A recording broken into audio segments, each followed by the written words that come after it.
Friends, மிக சுவையான தக்காளி அவரைக்காய் குழம்பு ரெடி.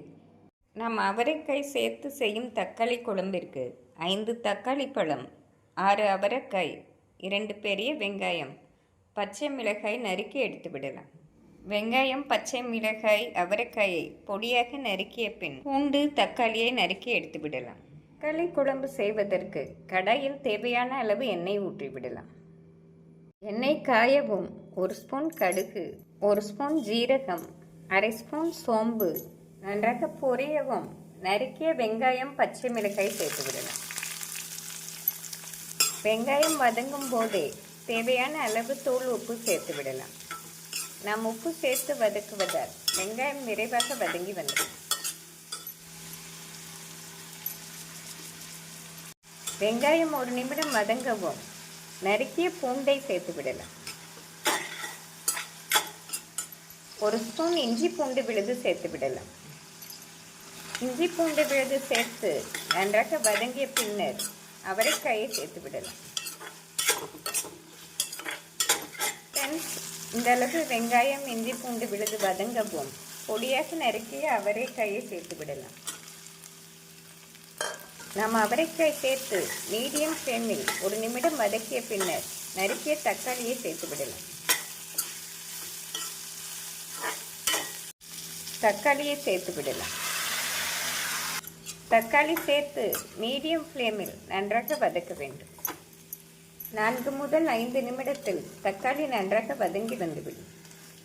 தக்காளி குழம்பில் சேர்ப்பதற்கு இந்த அளவு தேங்காயுடன் 1 ஸ்பூன் கசகசா, முந்திரி பருப்பு நன்றாக அரைத்து எடுத்து விடலாம். அளவு ஃபைன் பேஸ்டாக அரைத்து எடுத்து விடலாம். இந்த அளவு தக்காளி நன்றாக வதங்கி வரவும் மஞ்சள் பொடி, மசால் பொடி சேர்த்து விடலாம்.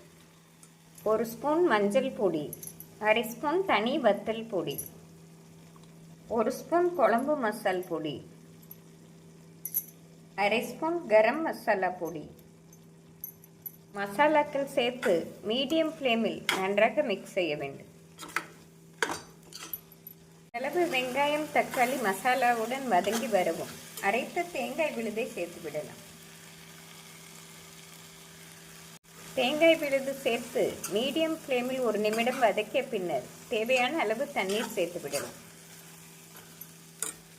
நாம் தண்ணீர் சேர்த்து விடலாம்.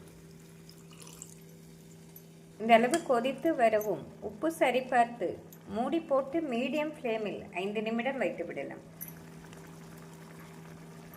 நாம் மூடி போட்டு மீடியம் ஃப்ளேமில் 5 நிமிடம் வைத்தோம் என்றால் எண்ணெய் பிரிந்து அருமையாக ரெடியாகிவிடும். 5 நிமிடம் ஆகிவிட்டது. குழம்பு அருமையாக ரெடி. நம் கருவேப்பிலை, மல்லி இலை தூவி விடலாம்.